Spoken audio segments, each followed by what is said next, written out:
Hey y'all, welcome back into the Daydream Manor kitchen. It's still over 100 degrees outside. Y'all, this heat is just getting the best of us right now. It is just putting a damper on so many things we need to get done outside. Like, we have not touched the high tunnel. Way too hot. Right now, I am doing a prayer circle around the flower field because I have one more event to do this season. I just got to get there. I need these flowers to live in this heat, and then I'm yanking them up so that I can get ready for cool season, start flipping those beds, prepping those beds. You know, I got soil work I got to go get done on them, and I'm just so ready for it. But right now, I just need them to live for a little bit longer, just a little bit longer. But I am excited. The last event that we are doing this season is another pop-up. It is a bouquet. It's actually a pop-up. It's a bouquet bar. If you don't know what I'm talking about with the flower bar, I did a video, my last video, about what I'm doing about the bouquet bar. This pop-up has turned into like a 2-hour event. I am super stoked about it because it's going to give me a great opportunity to get actually the word out in our community.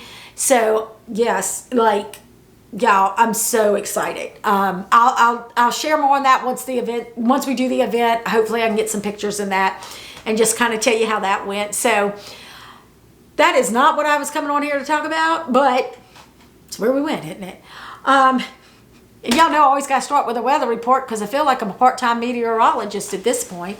I mean, I'm obsessed with this weather. It's crazy. Y'all, it's just crazy. The temperatures are just out of control. So anyway, I do think we're getting a reprieve, and the real meteorologists say that we're going to get a reprieve in some of this heat for a few days. So maybe, fingers crossed, we can get out here and get something done on this high tunnel. Anyway, all right, here's what I really want to talk about today. And this just came to me the other night. I was on Facebook. I know some of you are probably in the same flower farmer groups I'm in. And y'all, every week I see a post about how much do you price a bouquet for? And that is a challenge. I will tell you, out of everything that I've done building this flower farm, that's been the most challenging, is figuring out my pricing structure. And so what I thought I would do today is kind of talk you through how I have just structured it out here at the farm. Y'all know I am a champion about financial literacy. I think you have to know your numbers in order to understand your business. So I'm just going to do like a high-level overview of how I kind of structure it out, maybe help you get some thoughts around how you can go do this, because it's not that it's hard. It's just a lot. It's just a lot. It can be overwhelming. So let's just walk through it. I'm gonna give you just some simple steps. All right, y'all ready? Look, I thought I had brought me something to drink in here. Maybe not. Okay, because I was about to take a drink of something, and no, it was just water. Not drinking on camera, just water. All right. Step 1, you need to know your economic landscape. And what I mean about that is understanding where you live, where you're selling, what does the average income look like? Very easy to find out. You can Google it. I actually just looked at our Chamber of Commerce website. After the last census, they actually put out a publication for our area. And it has all the info on it, right? Like, I could see what our medium income is, the different income brackets, how many people were in each, what the percentages were in each bracket, you know, how many people are in our city. So that kind of helps me frame out, get an idea of what I think people can spend on a bouquet. Not that what they will spend, but it just kind of helps give me an idea. You know, let's just throw out some crazy numbers right now. If I lived in an area where the yearly income was an average of $10,000, I don't think on $10,000 somebody wants to buy or is going to buy a $30 bouquet. I don't think that doesn't make any sense. So just kind of as an example, I'm not saying people make $10,000. Nobody go run off and say, she done said them people make $10,000. That's not what I'm saying. Anyway, that would be, you know, thinking about it from that perspective. The next thing I did was to understand my economic landscape. I actually went to the farmer's market kind of meandered around, looked at other flower farmers who were selling bouquets, what they were selling. I did a couple of farmers markets because I will tell you, we don't have a lot of flower farmers at the market that sell consistently. And y'all know that is not something I even want to talk about. I don't even want to get into that. Yeah, I'm not doing that every weekend. No. Maybe 20 years ago. Now, no. Negative. Not happening. So, and look, you should never say never, right? Isn't that the thing? You should never say never because you never know. But I kind of looked at their pricing for their stems. I made some calls to some local flower farmers to see what they were selling for. Looked at some websites. The biggest piece that I did was I have a group of friends. I call them my board of directors. And we, it is the group that, we bounce ideas off of each other. Sometimes we talk each other down off of things. Sometimes we just ask, am I crazy? That kind of group of friends, right? And it is a diverse population of folks that is in my board of directors. I mean, we all are, have very different backgrounds, educational backgrounds, work experiences, incomes, gender, you name it, religion, race. Like it is a true diverse group. So what I did was I took a picture of one of my bouquets and that I wanted to do a mock-up pretty much of a bouquet for the subscription, and I sent it to them. And I said, hey, how much would y'all pay for this? If you saw this at the farmer's market, at a boutique, coffee shop, wherever, what would you pay for this? And so they sent me back. I had a range of prices. And believe it or not too far off. And so I just did an average and said, you know what? This looks like a good middle number. This is where I'm going to go. This coupled with what the economic landscape looked like for the region I'm selling in makes sense, right? Makes sense. Again, if my economic landscape said $10,000 a year and they just told me that they would spend, whatever. Let's just make up numbers. $30 on this, that probably doesn't mesh up well. Doesn't mesh. So thinking about that kind of gave me my framework. Second thing I did was I went to Excel and opened up and created a spreadsheet. Now look, I am not a master at Excel, but I can make columns and I can do a formula. And that's really what I wanted. But you do not have to do this in Excel. Do this on a piece of paper, back of an envelope, notebook, whiteboard, chalkboard, whatever you have. But it is so important. You have to start putting a value to your flowers. So I made a column. First column, flowers. I put every flower that I grow here, not the variety, but the type of flower. So not every, it wasn't like zinnia, let me not even use zinnia as one, just even sunflower, right? Like I didn't put pro cut, teddy bear. I didn't do all that. I went from ageratum to zinnia. Anything that goes in a bouquet, anything that's out in that field got put on that list. Second thing I did, this is where it got tedious. Figuring out a wholesale price. So I went and got the Boston Terminal Market list. There's a flower farmer in Michigan that theirs is public knowledge. It's on their website. Flora Abundance. I asked a couple other flower farmers for their wholesale pricing. I did not ask my florist because I'm not set up to sell to florists yet. I will get there eventually, capacity-wise, not there. So I didn't ask them. So I gathered all of these and I started looking at the wholesale pricing. Easy enough, but it is overwhelming. I mean, there are prices out there all over. But again, keeping in mind what my market will hold here. Okay? So what I did was when I looked at that wholesale price, I took into consideration how much the seed, my soil cost was. But I did that. I did another video on mixing my soil. I mix it in bulk, so I got that price down. Y'all know Mr. Daydream. He is an electrician. He figured he already knew how much I spend in electricity out in the stem shop to start my seedlings. So I had that calculation, and I just broke it out, and I came to a figure based on those wholesale prices, taking in all of those factors. Like I had to look at it from a whole, like, y'all, I felt like I was like in one of them cartoons where everything's like swirling around in outside your head, because that's what I felt like. And again, I did not just sit down and go, ooh, let me do this, blah, blah, blah, and I'm done. No, no, no. This took some time. I'm talking some days. So I came up with, let's use bachelor buttons. So bachelor buttons, I assigned them a value of per stem of 80 cents. 80 cents a stem.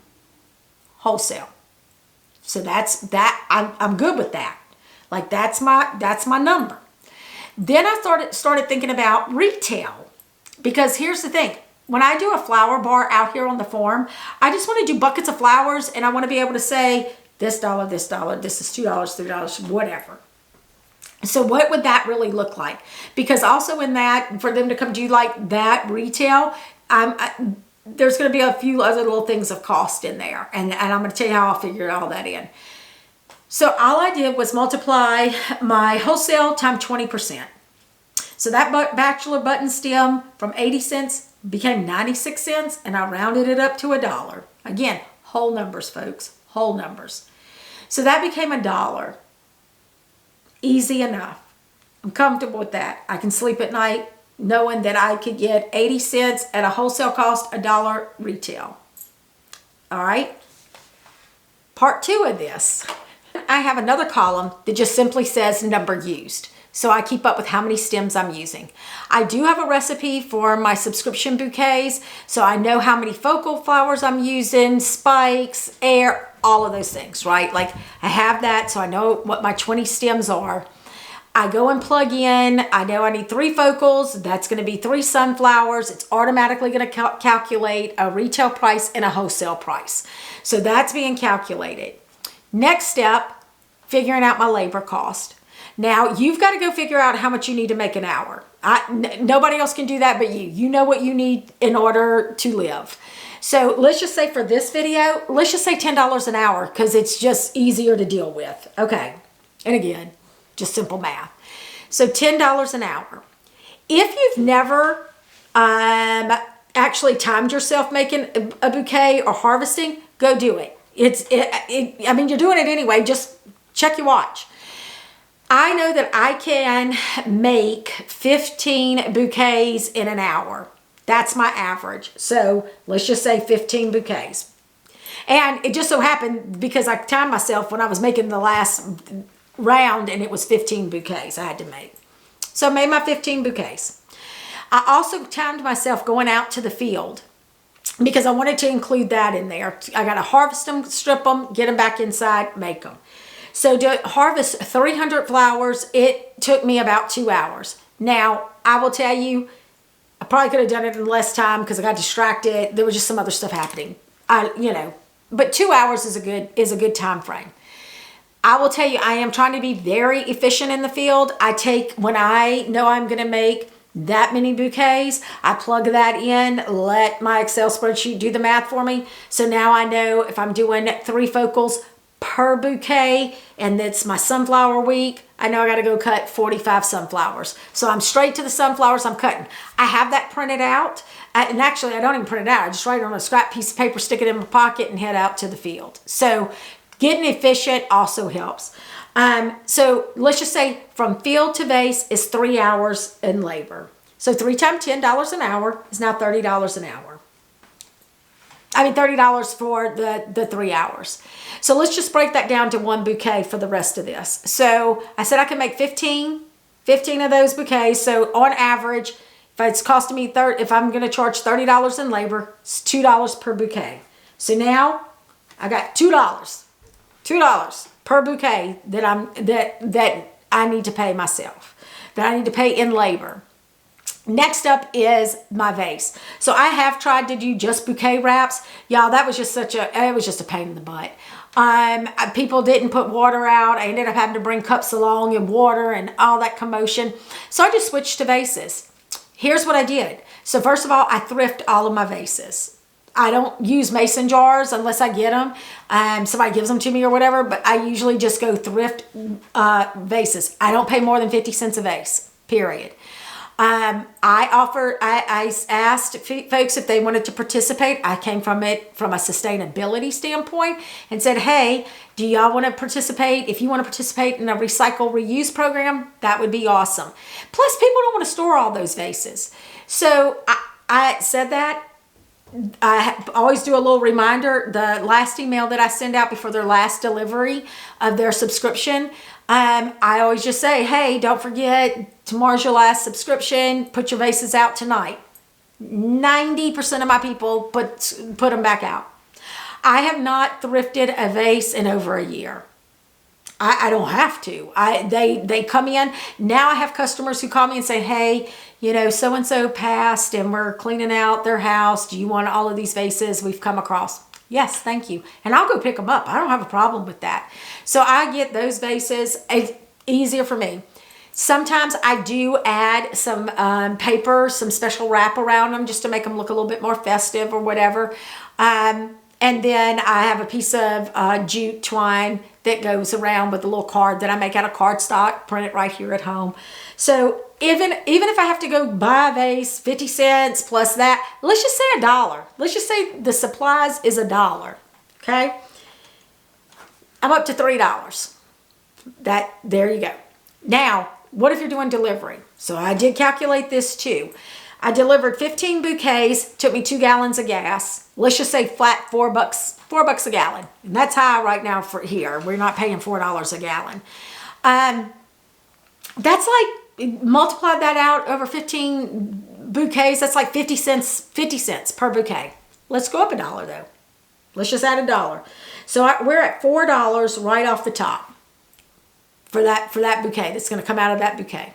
Now I have already went in and calculated what flowers I'm using, and let's just say wholesale price $18 worth of flowers. So now I have that 18 plus the $4 is $22. Now let's just say I have decided I am doing 4 bouquets for $120 in the subscription with delivery. So that's $30 a bouquet. So now I have $30 a bouquet, and I'm going to subtract the $22 from it. That gives me an $8 profit. Because all of my expenses I've already calculated in. My labor, my cost, my seed to grow, all of those things are already calculated. So my pure profit is $8 from that bouquet. Now, the question is that where you want your profit to be? I don't know that. You have to go decide what that is. You may decide, you know what, if I make $4 off of each bouquet, I'm good. And maybe that's what your market holds too. What if you did all of this and you're only spending you're only getting $25 a bouquet? Well, that's a $3 profit.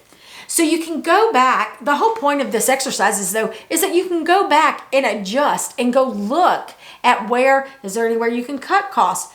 Are you charging the fair market value for your flowers? Think about it in those terms. This is a way for you to be able to see what the value is. I will tell y'all, when I did this the first time, not only did I not make a profit my first time doing subscriptions, I lost money. Y'all, because I remember I went and actually pulled up a picture of my very first bouquet subscription that I sent out. Oh, I lost some money. Lord have mercy. If we would keep trucking down that, I mean, all these subscriptions later, I mean, the last couple I've been able to figure out, right? like, and I feel like I'm in a good space. But it is a good gut check. It's a reality check. Because even think of it this way. Yeah, wait a minute. I got like Medea. About to Medea this thing. Okay. Let's just say this. All right, let's say you're making $5 a bouquet. Like that's your profit. And let's say $30,000 is what you want to profit on your business. That's what you want to make a year. That's what you want to be able to write your check, $30,000. You're not putting any money back into the company. You made $30,000. Divide that by $5 a bouquet. That is $6,000 bouquets you have to make. Are you good with that? I don't know. Maybe not. At 6,000 bouquets, let's do some more math. 20 stems. Oh, it's only 120,000 stems. Really? And then you got to double that because of all the other issues, right? 240 stems. And look, I am not calculating that a zinnia will give me 5 stems. Not calculating that. I'm just calculating it at its face value. So don't be over there going, ooh, she's not mathing right. So you got to decide what you can do. I think also for me, the first time I did this and really started putting a dollar value to my flowers was like, oh, this is why I have to come up with these ideas, how I want to diversify, how I want to do, that's why I'm trying to move away from, all this other craziness. I want my subscriptions, to be able to be easy to make. I want to up that number. I want to be able to do the U-pick. Like, there are certain things I want to do, but I'm also not going to drive myself crazy because we already know I'm not going to have anything the months of June, July, and August. So that tells me I have to go bulk up in other areas. So I will say this. It is a good exercise, if nothing else, if you go pick 4 flowers and just do the math on 4 flowers. If you don't want to get into all of it, just go do the exercise. Time yourself the next time you make a bouquet. Time yourself the next time you go harvest a bouquet of flowers. Start thinking of it like that. That's my best advice. I hope this helped someone. If you have any questions, just drop it in the comments. I am not an expert by any means. I'm just really passionate about financial literacy. Because again, I want to make money at this. I sure ain't out here because I just want to do it as a hobby. If I wanted to do it as a hobby, I'd just stick to my landscaping stuff in my front yard. Anyway, I hope this helped you. Any questions, just let me know. I'll try to give you an answer. Anyway, I hope you all have a wonderful day, week, evening, whenever you're watching this. I hope you're also doing something you enjoy. Remember to do something you enjoy. I can't stress that enough. I think I've hit a season in my life where that's really important to me. So right now, I'm not enjoying the heat, but I'm going to go do something else I enjoy. I hope we all chat again soon. Thank you for hanging in there with me today. I know it was a lot of information, but hopefully you took something from it. So until we can chat again, my friends, enjoy, enjoy, enjoy.